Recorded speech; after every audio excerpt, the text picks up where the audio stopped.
वंदे मातरम साथियों, मेरे साथ में है पंडित भगवान जी शर्मा जो कि यज्ञाचार्य जी हैं।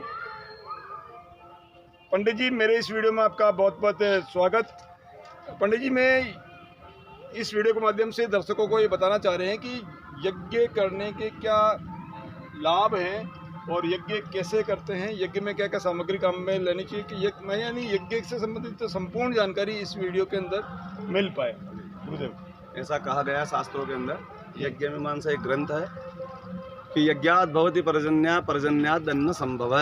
यानी जब भी हम यज्ञ करवाते हैं तो यज्ञ से पर्जन्य यानी भगवान इंद्र प्रसन्न होते हैं जी। और जब इंद्र प्रसन्न होते हैं तो हमारी भारत की भूमि के ऊपर जल की वृष्टि होती है जी। और पर्जन्याद अन्न संभव, यानी जब बरसात होती है तो अन्न ही प्रकट होता है। बिना यज्ञ के ये बरसात इत्यादि नहीं हो पाती है। ये इसका विशेष आजकल कलयुग में तो क्या लोग सनातन धर्म को बड़ी हानि पहुंचाने में लगे हुए हैं, लेकिन मैं सभी से निवेदन करूंगा, यज्ञ की जो महत्वता है वो इतनी महत्वता है कि जब राजा दशरथ जो थे उनको पुत्र की प्राप्ति नहीं हो रही थी, उस समय विश्वामित्र जी इत्यादि ऋषियों को बुला करके यज्ञ करवाया और यज्ञ करवाने से उनको 4 पुत्रों की प्राप्ति हुई। यानी जो खीर बनती है यज्ञ के अंदर, उस भाग को लेने से संतान की प्राप्ति होती है जी। और कहा गया इस यज्ञ के बारे में कि यज्ञ के अंदर जो सामग्रियां डलती है, जैसे तिल, जौ और चावल, शक्कर, घृत, चेल चबीला, नागर मोता, अगर तगर, बहुत सारी सामग्री हवन के अंदर काम में आती है। तो वो जो इसमें जब हवन प्रारंभ होता है तो हवन प्रारंभ होने के बाद में हमारे घर में भले कौन सी भी बीमारी हो या कोई से भी कोई भूत प्रेत वगैरह कुछ भी हो, वो समस्त बाधाएं यहाँ बैठने मात्र से दूर हो जाती है। ऐसा शास्त्रों का वर्णन है। और ऐसा भी कहा गया है, ये जो श्रुवे इत्यादि होते हैं इनकी बड़ी विशेष महत्वता होती है। यज्ञ के नियम बड़े दिव्य होते हैं, इसको बोलते हैं श्रुवा। ये जो श्रुवा होता है, इसको पकड़ने का विधान होता है पेन से। कई लोग इसको ऐसे ही पकड़ के आहुति दे देते हैं, तो इसको ऐसे आहुति देंगे तब जाकर के हमको फल प्राप्त होगा। और इस छिद्र के अंदर जितना घी आ जाए उतना ही देने का विधान। जैसे जो लक्ष्मी जी का कहते हैं कि कुंड जो है लक्ष्मी जी का मुंह होता है, और मुंह के अंदर इतना ही निवाला देना चाहिए जिससे उल्टी ना हो सके। तो इसको बोलते हैं मृगी मुद्रा।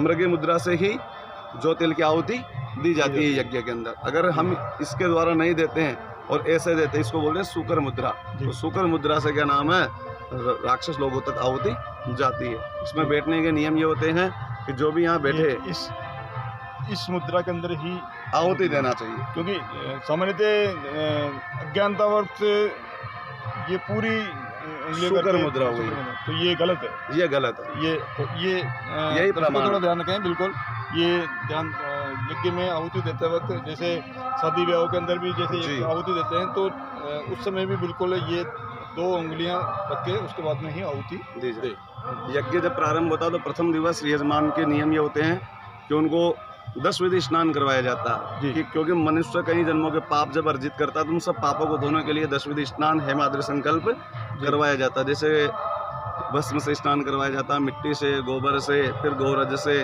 धान्य से, फल से, भूसा से और हल्दी से, सोने से और सप्तधान्य, ऐसे करके 10 प्रकार के औषधियों से स्नान करवाया जाता है। उसके बाद में उनका मुंडन इत्यादि भी करवाने का विधान होता है। मुंडन इत्यादि सब कुछ करवाना चाहिए। उसके बाद में नियम ये होते हैं कि जो भी यजमान यहाँ बैठेंगे यज्ञ के अंदर वो व्रत इत्यादि का पालन करें, ब्रह्मचारी का पालन करें, पलंग पे ना सोवे, दाढ़ी इत्यादि ना बनावे। और यज्ञ के अंदर विशेष कहा गया लहसुन और प्याज का कभी जीवन में भक्षण नहीं करना चाहिए। जो लहसुन और प्याज का भक्षण कर लेता है तो उसके कई जन्म जन्मांतरों के पुण्य भी नष्ट हो जाते हैं। एक मांस के बराबर कहा गया है लहसुन को, इसलिए लहसुन का प्रयोग पूजन पाठ में बिल्कुल भी नहीं करना चाहिए। और ब्रह्मचारी इत्यादि का पालन करना चाहिए। झूठ कभी नहीं बोलना चाहिए, हमेशा सत्य का ही पालन करना चाहिए। और जैसा विप्र देवता कहें वैसा ही उनके करने के अनुसार कार्य करना चाहिए। यज्ञ करने से क्या पर्यावरण के ऊपर भी कोई प्रभाव पड़ता है क्या पंडित जी? मैंने कहा ना कि पहले क्या होता था कि रोज यज्ञ होते थे जी। तो जब भी यज्ञ होते थे तो यज्ञात बहुत ही पर्जन्य, यानी बरसात तुरंत हो जाती थी जी। अब ये सिस्टम हो गया कि लोग बीड़ी, सिगरेट, गांजा और दुनिया भर के जो धुआं हो रही है, प्रदूषण हो रहा, उसके द्वारा समस्त बादल अशुद्ध हो जाते हैं। तो उन सभी बादलों को शुद्ध करने के लिए जो हवन की धुआं होती है ये वहाँ पहुँचती है, उस मंडल को साफ करती है, तब जाकर के वृष्टि होती है जी। अच्छा, यज्ञ करने का कुछ जैसे दिन में कोई ऐसा कोई निश्चित समय हो कि उस समय यज्ञ करें तो ज़्यादा फल प्राप्ति होती है, ऐसा कुछ? उसमें शास्त्रों में ऐसा विधान है कि सुबह 6 बजे अगर ब्रह्म मुहूर्त से हम कोई सा भी कार्य प्रारंभ करते हैं, जैसे जी। सुबह 4 बजे के वेला में, जी उसका अनंत गुना फल होता है। जी और जैसे स्नान का महत्व होता है कि 4 बजे जब स्नान करते हैं तो उसको बोलते हैं देव स्नान। फिर 4 से 5:30 के बीच में करते हैं उसको बोलते हैं ऋषि स्नान जी और 5:30 से 6 के बीच में जो स्नान करते हैं उसको बोलते हैं मनुष्य स्नान। जी और जो 6 के बाद में जो व्यक्ति स्नान करता है उसको राक्षस स्नान कहा गया।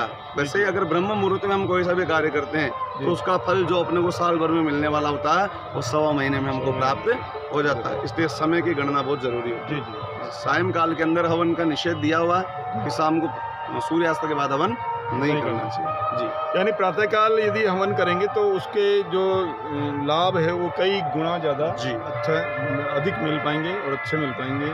और समाज को आप और भारतीय संस्कृति को और संवर्धन बढ़ाने के उद्देश्य से गुरुदेव और कुछ आप समाज को संदेश देना चाहेंगे? समस्त सनातन धर्मियों से मैं एक ही निवेदन करूंगा कि अपने संस्कृति को कभी भी ना भूलें, जी क्योंकि अन्य धर्म सनातन के ऊपर बहुत ज़्यादा हावी हो रहे जी। हैं। तो आप सभी से मेरा एक ही निवेदन है कि समस्त अपने वेदों को पढ़ें, गीता जी को पढ़ें, रामचरितमानस को पढ़ें, अष्टादश पुराणों को पढ़ें, शिव कथा सुने।